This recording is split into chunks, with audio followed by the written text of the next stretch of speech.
if their goal is growing those different brand segments off Amazon, those are the two things I would definitely recommend.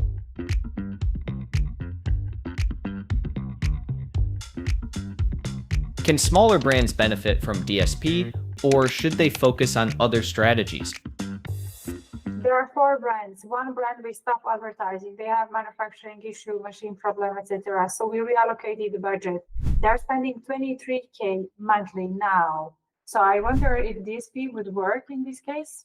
I don't know if they're necessarily spending enough for DSP. I would advise them more so on something like meta advertising and email marketing before I would DSP. I don't think they're spending enough. I don't think they're necessarily large enough to where DSP would have a huge impact. But if their goal is growing those different brand segments off Amazon and still kind of growing overall as a brand, those are the two things I would definitely recommend based on kind of, I mean, to be honest, their websites need work.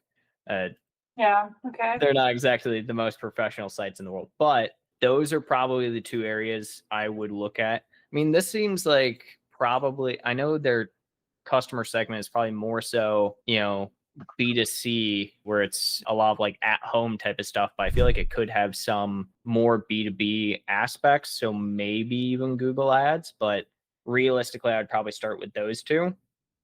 I would pitch those two, see if they're interested in that. We're not spending much of anything on sponsored display. I mean, we have a couple of sponsored display campaigns, but I mean, month to date, we've only spent $140. It is higher ACoS comparatively, but I would do some testing with sponsored display before I would look at DSP. I would especially look at that alongside the audiences we were talking about and doing audience targeting, because you can do it either sponsored products or sponsored display. So I would probably look at doing that and trying to grow with that first and foremost, and then look at pitching that meta and email marketing to try and grow essentially their off Amazon branding a little bit more as well. Okay, thanks very much. 2 questions. Does it mean that if SD is performing very well, we are more likely to make good results for DSP?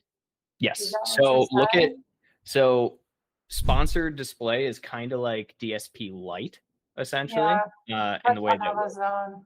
Yeah, so I've always looked at it as essentially if we can see decent results from now that being said, DSP gets way more granular, right, than sponsored display, which I will say that's why I like AMC coming out, because we can do these audience targetings with sponsored display like we can DSP.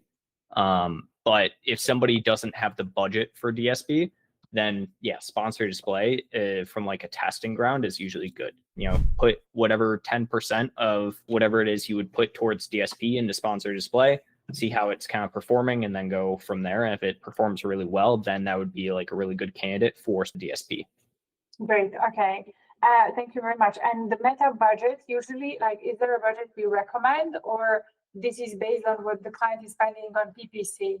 It's going to be based on the client, you know, how much they're spending. But I mean, like I said, about 10%, so about $1,000 into display is a bad idea. Okay, I see. Thanks so much.